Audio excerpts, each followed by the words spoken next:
Hey everybody, Adam here to bring you this week's fishing report. Before we get started, I just want to remind you guys that our White Perch Open is going to be happening on August 2nd. You can head to our website to sign up for that. We're going to have lots of great prizes. It's always a fun event, food, music, all the good things. But that being said, let's get into this week's fishing report. So we'll talk about rockfish first. I would say that the best bite right now is that early morning topwater bite with the heat, this midday bite, even late morning, early evening. It's been pretty tough. It's like that last 30 minutes before sunset and then your sunrise hour, sort of like first light to sunrise. Now, if you get a cloudy day, it has been extending the bite a little bit, but as soon as like those water temperatures come up a degree or two from the night, those fish kind of shut off. That being said, if you did want to go out there and throw some topwater in the morning, we have you covered with these Super Spook Juniors in this kit. You've got your dark color for your sort of lower light days. You've got your bright color, that bone right there, for when you have a little bit more light. And then, of course, the classic old school redhead there. Areas you can go to catch these fish on topwater in the morning. On the west side, you've got Hackett's, you've got Thomas Point, you've got the mouth of the Patapsco, you've got Solomon's, all the way down to Point Lookout as well. On the east side, we've got Poplar, we've got the mouth of the Chop Tank. All those areas have been producing fish in the early morning on topwater. And then if you wanted to try and go do it during the day, I would find some deeper water with some ledges. You can go find a wreck and jig some of those with your, your classic paddle tails, straight tails, things like that. See if you can jig up a rockfish that is a little too warm for comfort. Bottom fishing has been pretty good. We're starting to see, at least up here in this middle bay area, and definitely in the lower bay, we're starting to see more and more of our bottom fish species like your croakers and your spot. You can go out there just with the top and bottom rig, a Chesapeake sabiki, throw some bloodworms on there, grass shrimp, lugworms, anything like that. You might even pick off a white perch doing that as well. Anywhere with some hard bottom. The Bay Bridge pilings have been producing some bottom fish, as well as, like I said, any of your areas with hard bottom. White perch are finally starting to show up a little bit in the shallows, which is a good sign. Hopefully it gets to be a little bit better this summer than it was last summer, but some guys have been pitching docks and things like that. I heard of a good report out of the South River and the Severn River as well. But all your shallow water structure throughout the bay, you should start seeing some perch up shallow. These little flashback minis are really, really awesome. A bunch of us guys here started using them sort of like early fall last year. They did really, really good. That little gold chatterblade gets those perch going. As far as catfish in the bay, again, gonna continue to slow down as it gets warmer, but I have heard of good things still from areas like the Chester, the Patuxent, up on the Susquehanna Flats, right out here by Pedickery. It's gonna take a little bit to entice them. Similar to the rockfish, they don't love this super hot weather. So if you are going out there and setting up, I would probably bring some chum and also chunk with some LY or cut spot or something like that to really get a lot of scent in the water and try and pull those fish in. While you're doing that, you can use one of these Catfish sabikis here. They are great for catching catfish of all sizes. Once you get into your jumbos, you might want to start upgrading to some heavier duty circle hooks. But on these as well, you can also catch croaker and spot and bigger perch and things like that.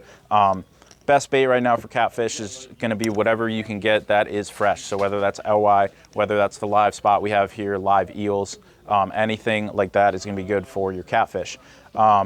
Something new for this week, which we are finally starting to see in the lower bay and some smaller ones in the middle bay, is going to be your bluefish.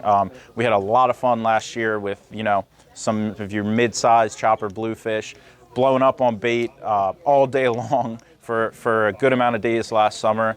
And we are starting to see those fish show up again, which is a whole lot of fun. I've heard of a bunch caught down by Sharps Island Light, heard of a bunch caught off of Solomon's. I saw some guys caught some little snapper blues up here by the bridge and by Poplar as well.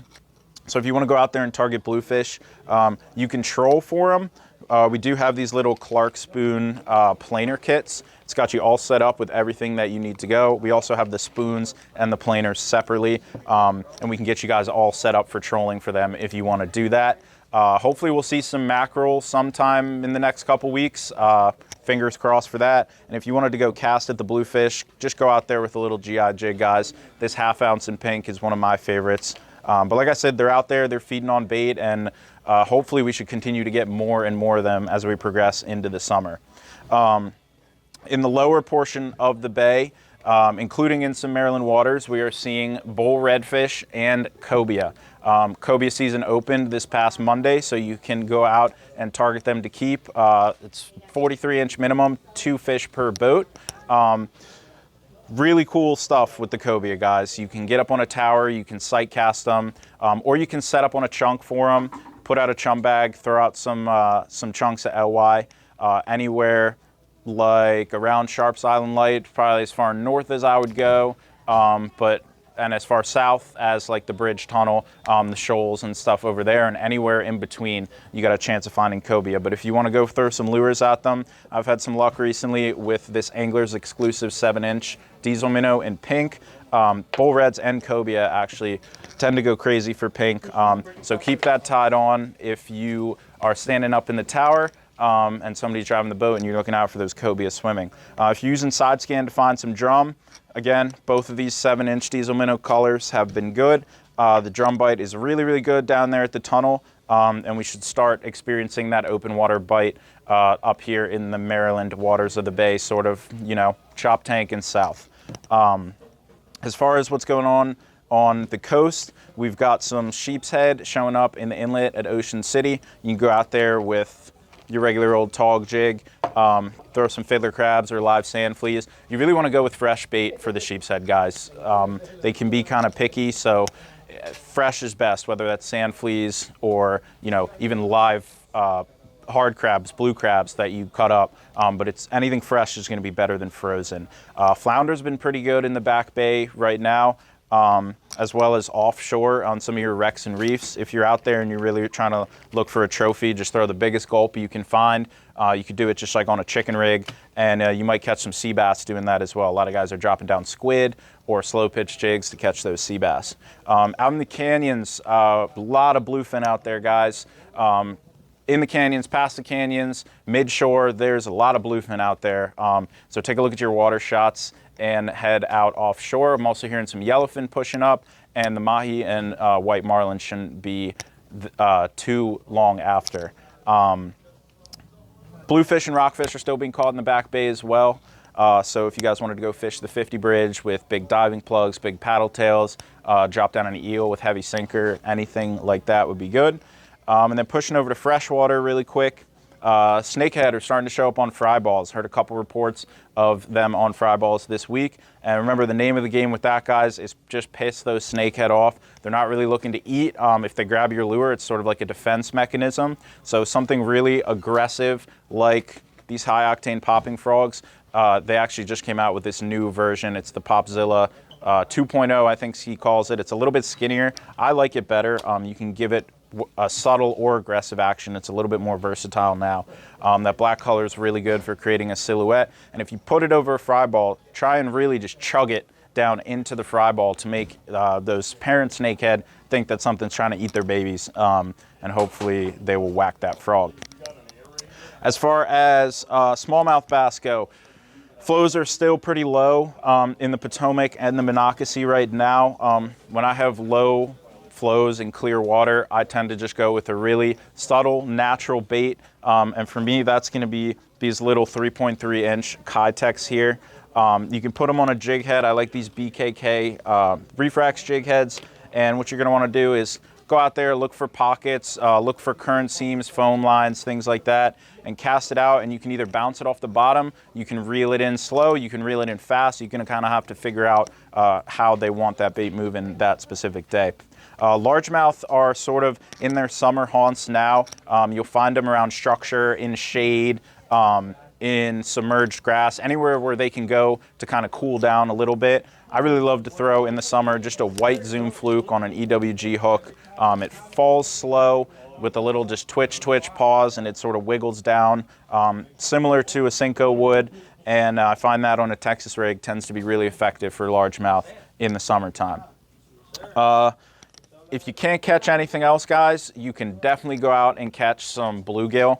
Any of your local ponds and lakes should have your bluegills fired up.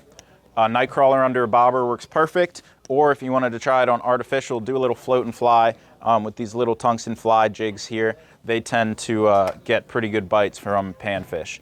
As far as crabbing goes, a lot of people are having success.